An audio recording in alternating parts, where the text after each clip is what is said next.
Hey everybody, welcome back.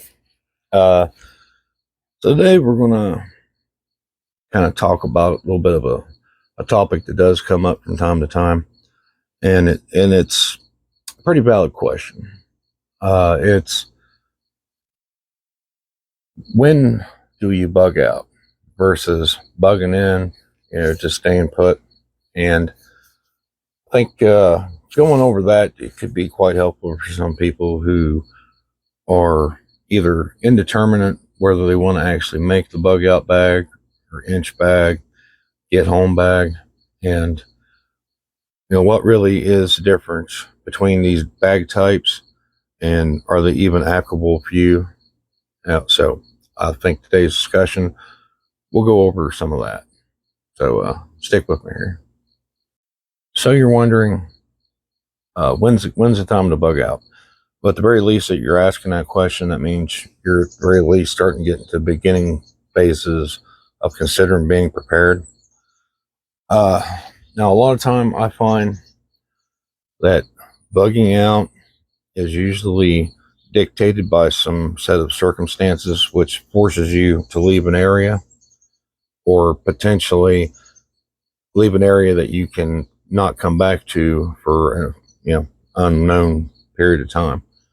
And what we're having with right now in a lot of states is wildfires, which is a very good example of when it's time to bug out. If you're in an area and there's a wildfire, a forest fire, or the variety, and you are fairly well in the radius or the path of that fire, that's when it's probably a good time to bug out.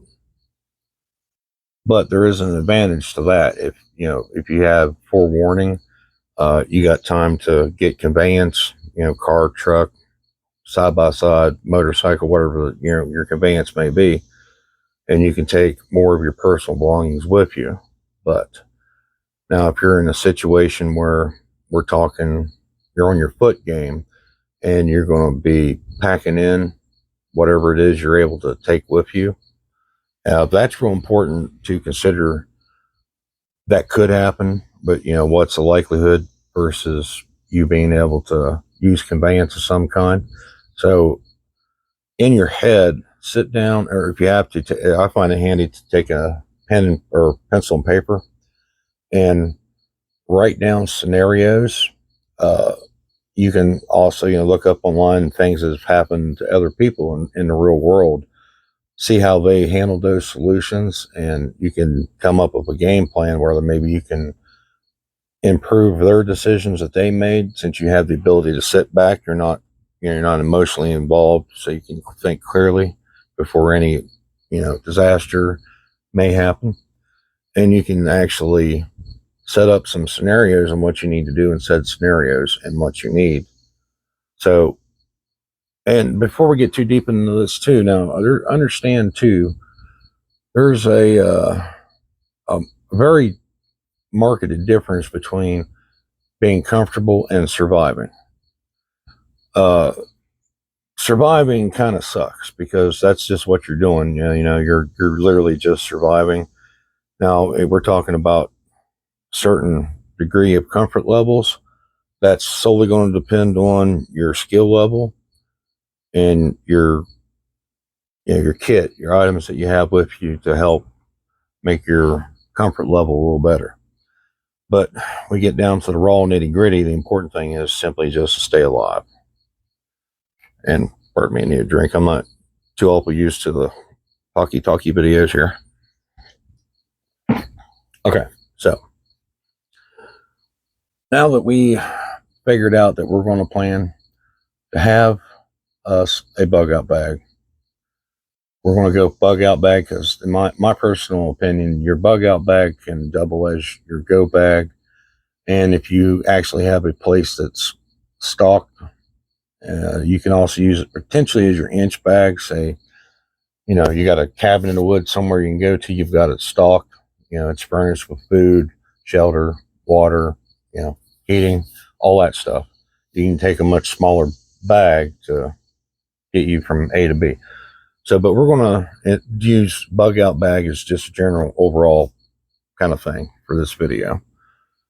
Now then, like we went back when I said earlier, we need to figure out if there's an emergency, where do we need to go?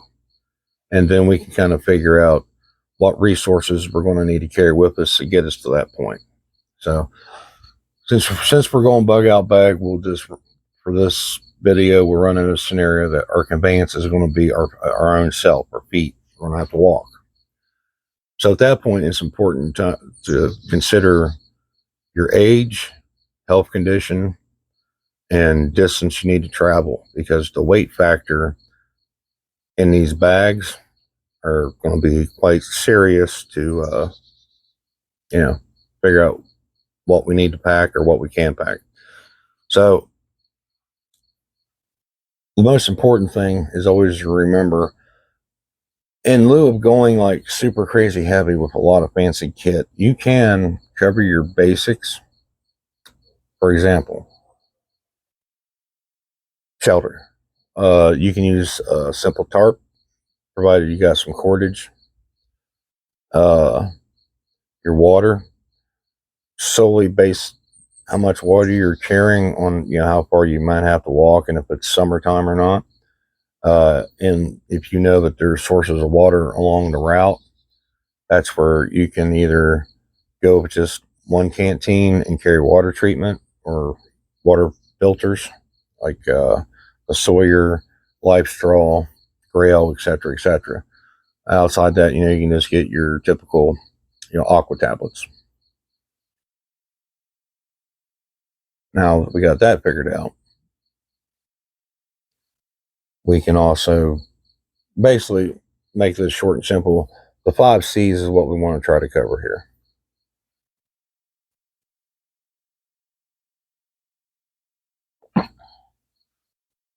So long as you got the 5 C's covered, in most cases, that should see you through until you can get somewhere. But I'm starting to ramble on a little bit here. This really isn't so much about what's in your kit; it's why you're leaving. I figured I'd bring some of it up in case the questions may be asked. So now it's like, why would we bug out? There can be a multitude of reasons why you'd have to bug out. Like I said, typically it's going to be natural disaster is usually going to be your primary reason. Civil unrest definitely could be a thing, especially in the world we live in today. But like I said, most likely it's going to be something like forest fire, floods, landslides, earthquakes. Those sort of things are typically going to be the reason that would have to make you leave your home, or if it's severe enough, even your city that you live in. So, like I said, now keeping in mind, that's a little bit why I was dipping into what's in the kit. But ultimately, you need to do your research, figure out exactly what it is that you need for where you live, your weather, because a simple thing to help you deal with a lot of things on the fly is a good solid EDC. And I'm pretty big on, carrying a fortified EDC on your person at all time. So that's like your what you can do until you can possibly say get to your bag. If you have a good EDC on you, that in the worst case scenario you can't. Hopefully your EDC can help you get through until you can get a hold of some more or better gear. Now, in some cases, you can have one of the most common, and my opinion, I think it's one of the most common is power outages. So you have the ratio, real bad winds with thunderstorms, whether you got some issues from flooding, trees have come down, knocked down lines. I know some places power lines are buried, and there are several states that power lines are not, which I live in one that the power lines are not buried. So that's usually a really real issue far as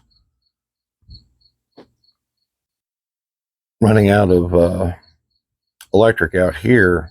A lot of us have generators, but let's say you don't have the generator and your neighbor does, and they just live a couple miles down the road, then you can use your pack, just take with you for emergency's sake, and have some change of clothes, a little bit of hygiene items in there, a little bit of drinking water.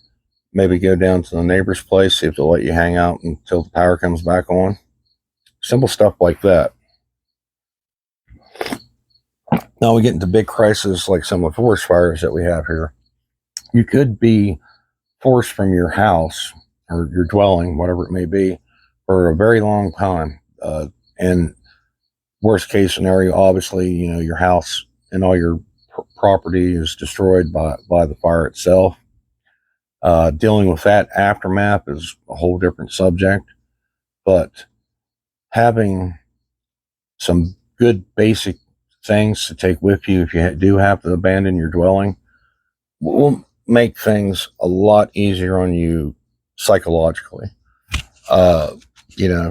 Take like the basics, and I'm going to do one on a video on sanitation and hygiene, because that's a really, I think, underrated topic that some people do some videos on, but it's not really a main focus. A lot of times we're looking at backpacks, bags, knives, axes, hatchets, saws, water filters. We're looking at all the really cool stuff that everybody wants. The gadgets and the gear, and I get it.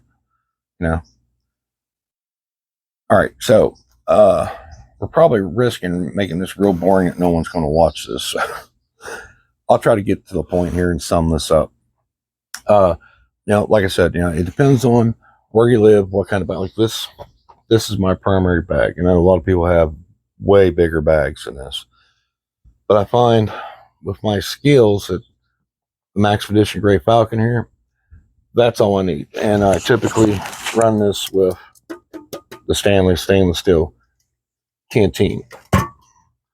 This pack is particularly tool heavy because that's my wheelhouse, the bushcraft aspect of it.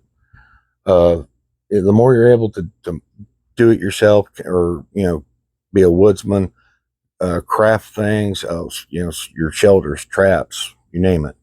All those things allow me to simply carry tools, and I don't have to overload my pack with a lot of things that people that do not have those skill takes. Like, I don't really need to worry so much about tent. As long as I got the proper size tarp of some variety, I'm good. I can roll that up in a small package. That's a full shelter for me. But my suggestion, if you're seriously thinking about your bug out situation, run through multiple scenarios. That's the really only way you can do it. Like, you got a work scenario. Are you at work when it happens? Are you at home when it happens? And go through all these scenarios where you're likely to be and what you need to get to keep with you to get you from one point. Maybe you'll have to daisy chain to different locations so you can either finally get home, which in that case, your bug out bag is now a get home bag, or I just typically call in general go bag, because I consider my go bag the jack of all trades. Like, this isn't a bug out inch or anything like this. This is my go bag. I can grab this thing, and pretty much any scenario I find myself in, I can take care of with my Maxpedition here. It's my larger pack. It's definitely heavy. I'd say it's sitting in around 30 pounds, but the pack itself has an internal frame, and it's about 5 pounds by itself. So, I got about 25 pounds of gear in there. And typically when I'm out on the road, this is one of the ones I just carry, simple Maxpedition Fat Max. I mean, it's loaded. This little guy here probably weighs about 12, 13, maybe even 14 pounds, but it has what I need in it to take care of a lot of things that I might encounter. All right, so with that, everybody, take your time. Like I said, bring out some pencil and paper. Get with some friends or family. Maybe they can shoot you ideas. Come up with all the scenarios you can think of. Do some research online and look at scenarios people have already been in, and that can help inspire you. And with that, thank you all very much for watching. I really hope this one's been informative, and I'll see y'all in their video.